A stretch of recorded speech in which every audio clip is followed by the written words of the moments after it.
Thanks for joining us today. And I am Dawnetta McDowell with the Montana Career Lab here at the Department of Labor in the Research and Analysis Bureau.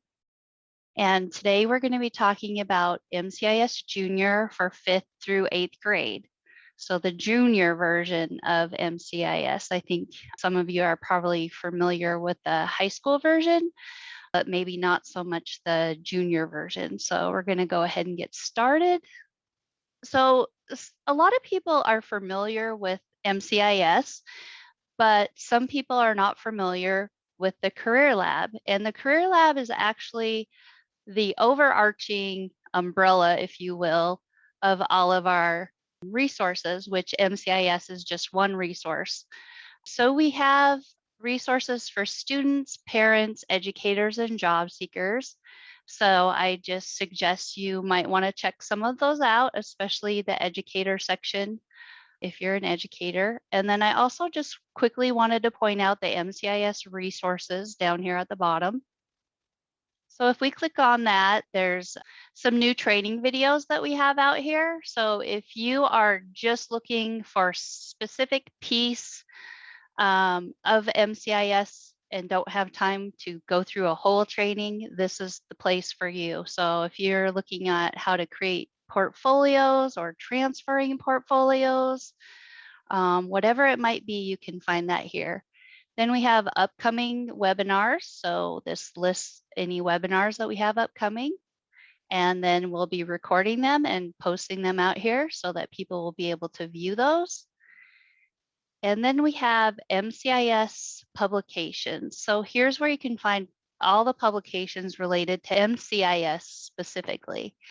So since we are talking about MCIS Junior, I wanted to point out these two publications down here.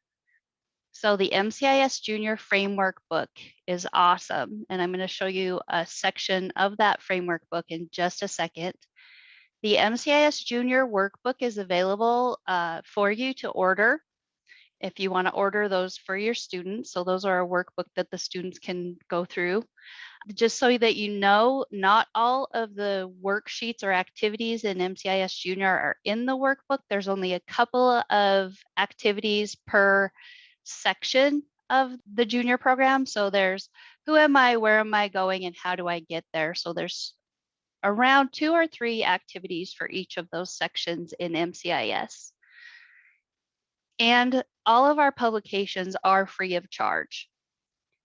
So you can order those for your students. And then if you did want to see the PDF version with every worksheet that's in the junior, you are welcome to download the MCIS Junior worksheets that's down here at the bottom. So I already have the junior framework open up here. So I'm just going to go up there. And this is actually page 14. So it's the last couple of pages in the MCIS Junior framework book. Here you can see there's a model A, B, and C. So if you have a lot of time to spend with your students throughout the year, you could do model A with your students. So that breaks it out into 5th and 6th, 7th and 8th grade. And then it has these little checks next to the activities that fit those grade levels. And then if you go over to model B, that's your intermediate amount of time. And then model C is if you only have a super short time to work with them. So the main question that I get from a lot of teachers and counselors is, where do I even start? I don't know what to do. And so this framework book really tells you where to start and what pieces to work with those different grade levels are. So I highly suggest that. And we're going to come back over here to the main page here. And over here on the right-hand side is on our web page is a little button where you can log into MCIS. So I'm just going to go ahead and click on that. And that brings up our login page. And here you're always going to want to use this blue area. You're never going to want to do the Montana resident login. Whether it's you logging in or your students logging in, you're always going to log into this blue area. And if you're with a school who doesn't have MCIS Junior, you can always just let me know or contact us. I'll put our contact information back up there again at the end. But if you're not sure if you have a login to the junior program and you want one, just let us know and we'll get you fixed up with that. So I am just going to go ahead and log into our junior training site.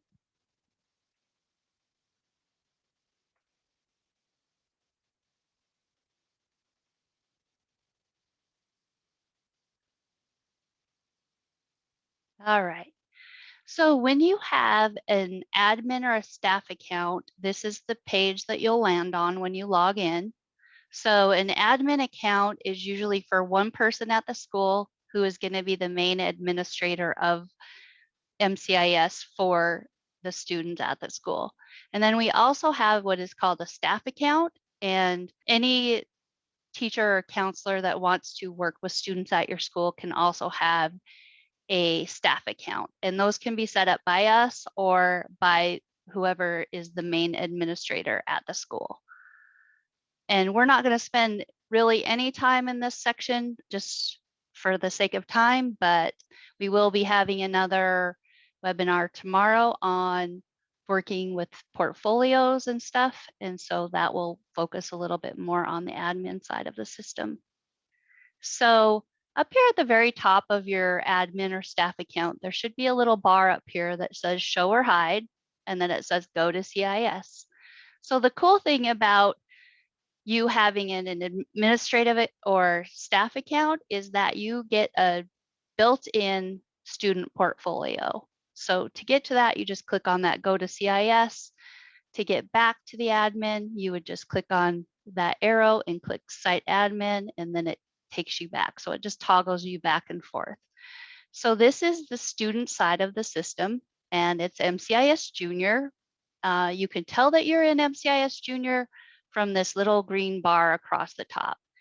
If we were in the high school version, that bar would be red. And if we were in the adult college version, that bar would be a bluish green color. And you can also tell if you're in the right spot up here at the top. It's going to have your school or agency name up here. So you can tell you're in the right spot and your students are in the right spot. If your students are logged in to that Montana resident login, that Montana resident login is actually the adult college version of MCIS. So that's why we recommend them making sure that they're in the right spot. So if they have a different colored bar and you want them to be working in junior, you know that there's something not quite right there, that you need to address that. So just today, we're just going to talk about the 3 tabs, or well, 4 tabs actually we're going to talk about. So who am I? Where am I going? How do I get there? And then my portfolio. Basically, the junior program is a very pared down version of the high school and the adult college version of CIS. So it's a really good way to get your younger students into the system, get them exploring a little bit, and then get them ready to move on to the high school and adult version of CIS where they can really get more out of it. But for the younger kids, it's all about exploring and learning more about careers. So in Who Am I, there are activities. So MCIS Junior, it has a lot of activities. So activities, when we say activities, those are going to be worksheets that they can do. And I'll show you that in just a second. So then there's also a tools area, which would show any assessments that are available. Ideas is actually one of the only things that we have that's a paid for piece of MCIS. And that's the only thing we have to pay for that. So that cost just gets transferred to the schools. And that's what's called an optional component. And that's also in our MCIS resources area. You can find it in there if you're interested in any optional components. So assessments would show up in this tools area. There are a couple of informal assessments over here that you can find. So I'm going to quickly just show you the interest profiler assessment. So here what they do is they will go in and they're going to answer 60 questions, whether they strongly like it, they're unsure, they dislike it, they strongly dislike it. So we're going to go down here and we're going to click rate the activities. And then these questions are just super easy, very short questions. It's not going to take them a ton of time to get through these, but you do want to make sure that they're answering them, well, and not just going through and answering unsure. If you know your students and they get some random occupations at the end of this, then it's probably a good bet that they just went through and answered unsure on a lot of the questions. So they would just click whether they like it or not. I'm not going to go through all 60. I'm going to skip to the end. This is what it looks like once they finish the assessment. So you can see I got a score of 34 on investigative. If I click on that heading, it's going to take me into the occupations for investigative. So here's a list of all the occupations, and they can look through those, choose a couple they want to explore. Just as an example, I'm going to use chiropractor, so they can then click on that, and that automatically takes them into the occupation section. So here, there's questions over here on the side. What will the work be like? Where would I work? What skills do I need? How much would I earn? Will there be jobs in the future? How do I prepare? And what should I study? And then you'll find a total occupations list, so they can get back to more occupations or related occupations. If I click on that, it's just going to show some different occupations that they could look at if they decided chiropractors wasn't for them, but they still wanted to be in that same kind of field. That's a good place for them to look. And then there's the clusters. Some of these occupations have a real world interview where they're actually going to hear from a person in that occupation. And then there are some occupational videos. So a couple of things that I just want to show you here that I think kids need to see or want to see. They definitely want to know how much they're going to earn. So here, when they go into the occupation, it's going to show the wage information, and it's going to show for Montana. It could show up for different areas in Montana. So this one shows Billings, Missoula, and southwestern Montana.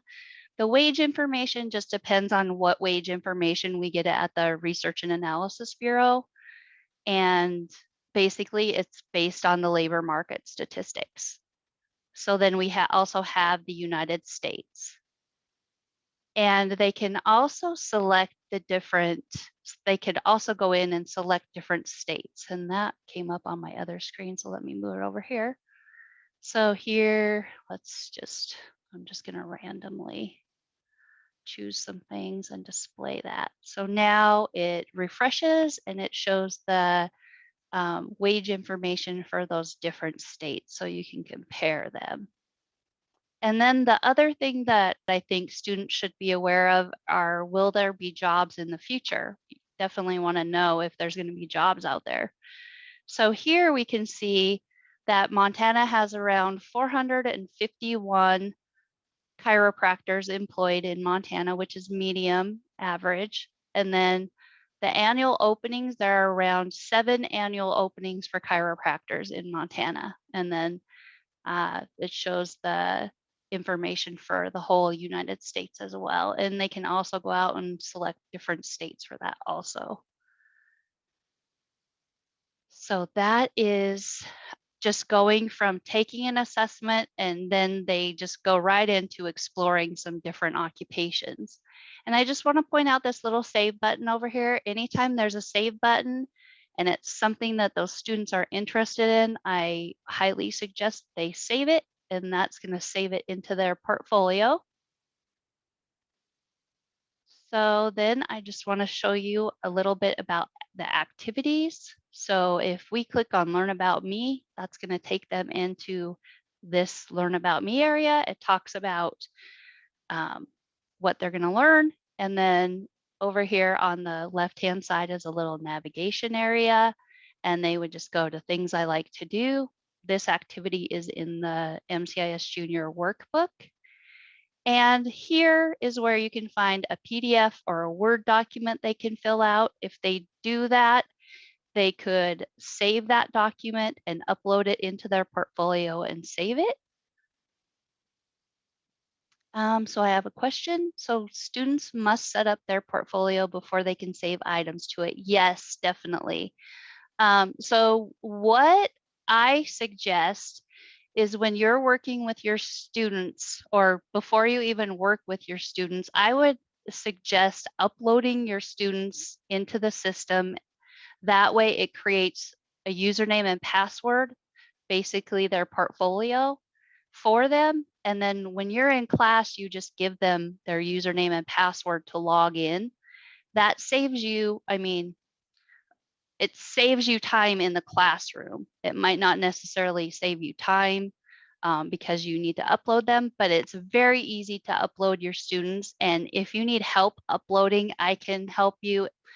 Mary Ellen, who is the supervisor at the Career Lab, she can help you. And then we also have Gabe Aldridge, who is another person here who can help you. So there's a lot of us here who can help you get your portfolio set up.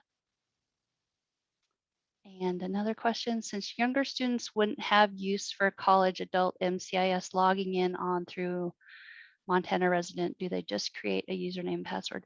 Okay, so yeah, basically that's what I was just talking about. I would definitely recommend uploading your students into the system and then creating their passwords.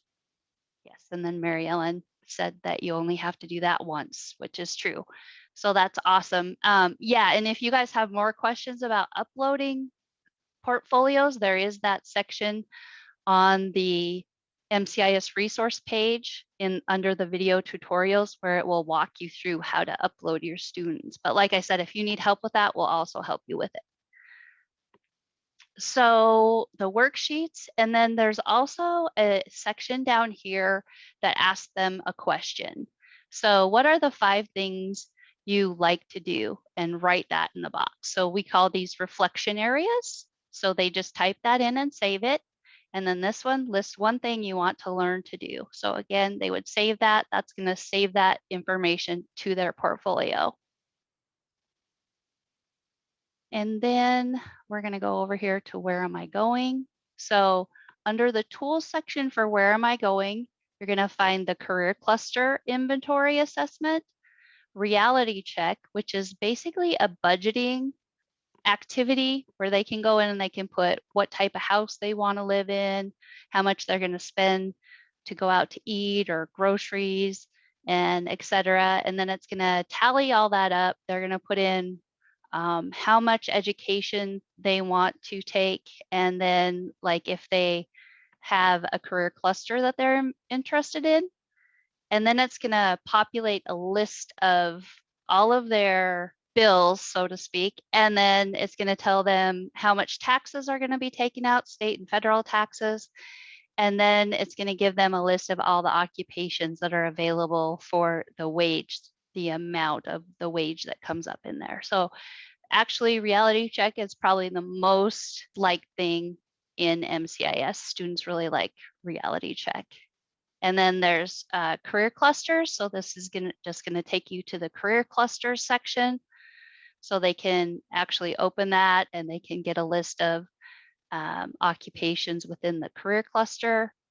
They can go to occupations and explore A through Z occupations if they have an occupation already in mind that they're interested in. And then there's a list of different activities for the where am I going. And then under how do I get there, we have checklists. So checklists have been super popular over COVID because of distance learning. So we have default checklists, but the great thing about checklists in MCIS is you can also build customized checklists. So if you want your students to focus on specific things, checklists are the way to go. So this is what the student sees. So if they're in the 5th grade, they would just click on view, and then it's going to have a few activities for them to do. they would just click on these and it's going to take them right to where they need to go. If there is just a green circle with nothing in it, it's no progress. If it's half, partial completion, check mark is check is required by either the student, the parent, guardian, and or teacher or counselor. And then if it's solid green, it's been met.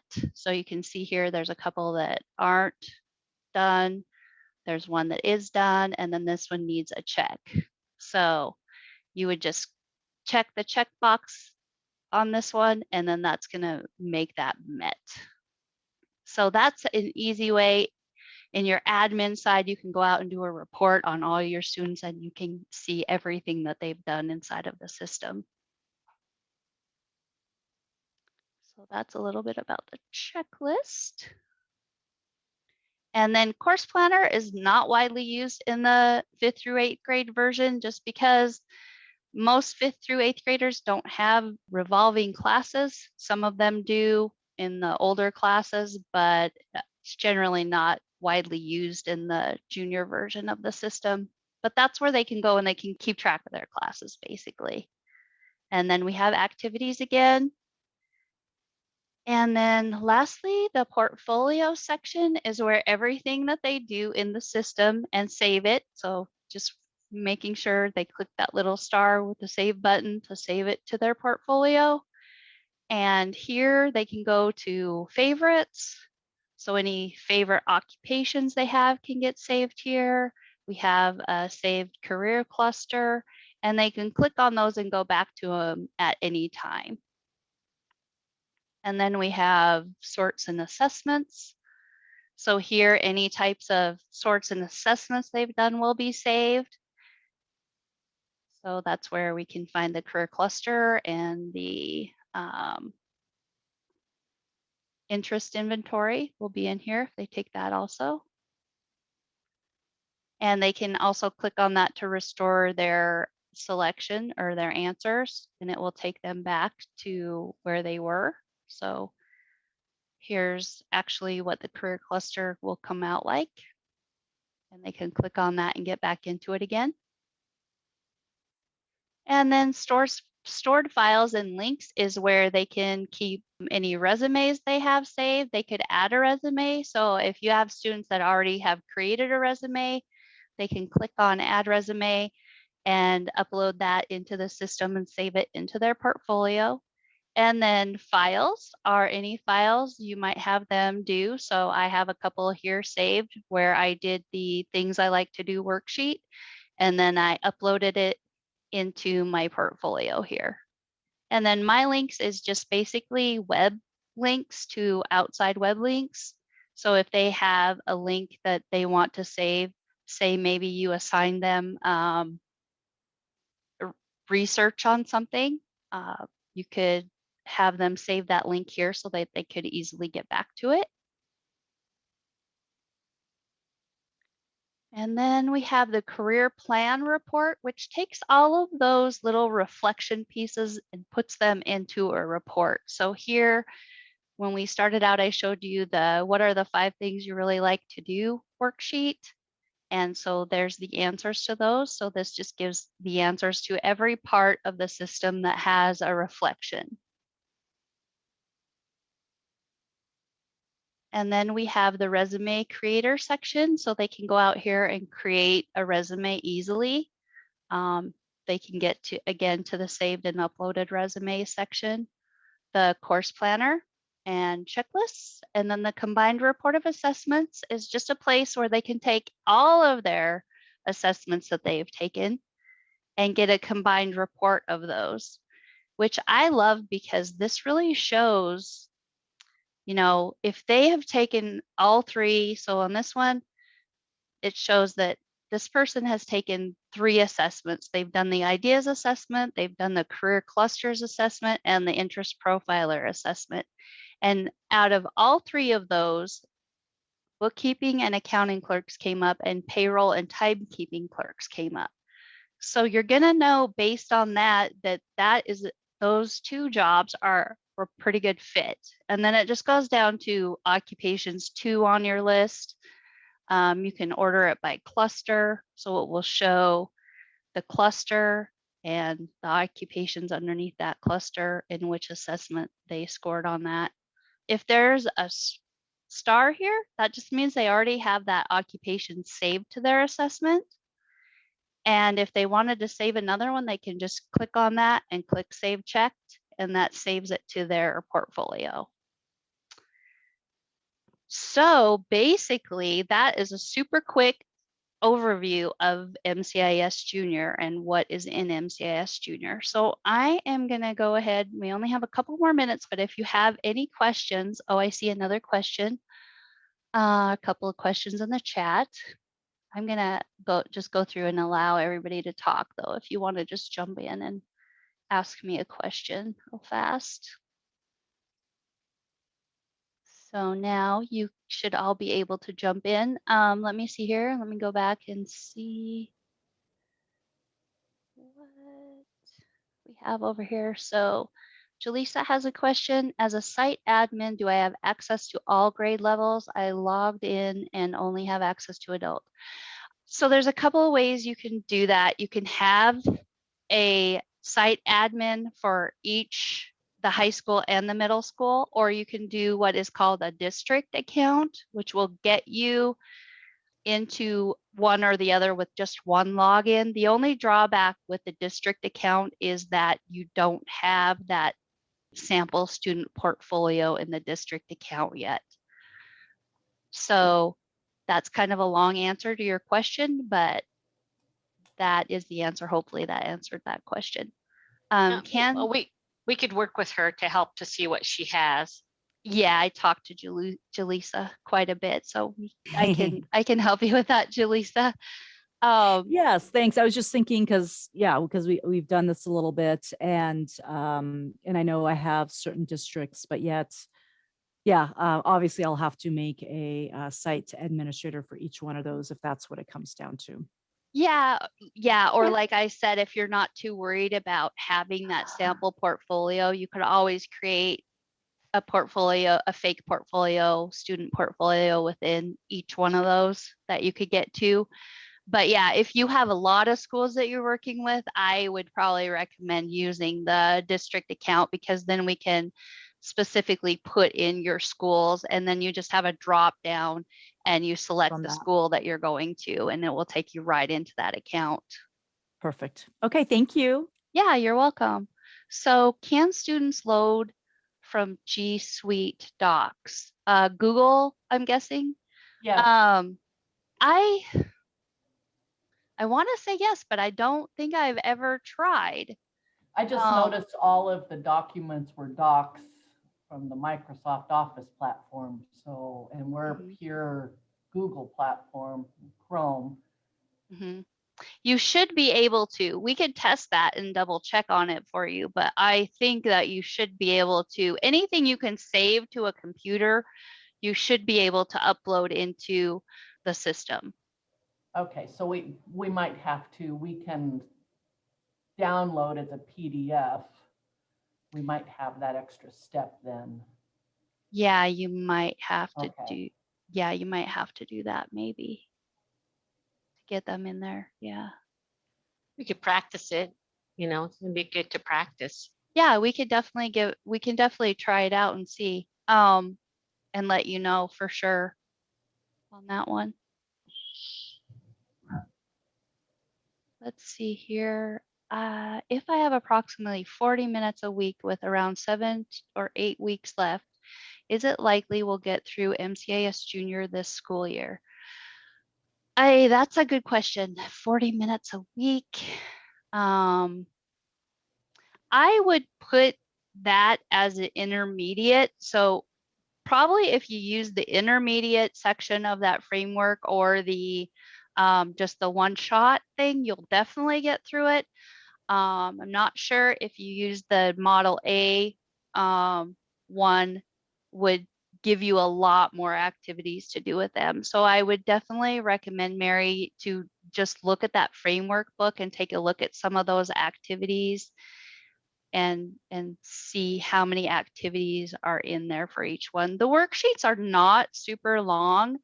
They're usually a couple of pages. Some of them are a little bit longer, but yeah, so the cool thing that I like about MCIS Junior is that you can go out and, you can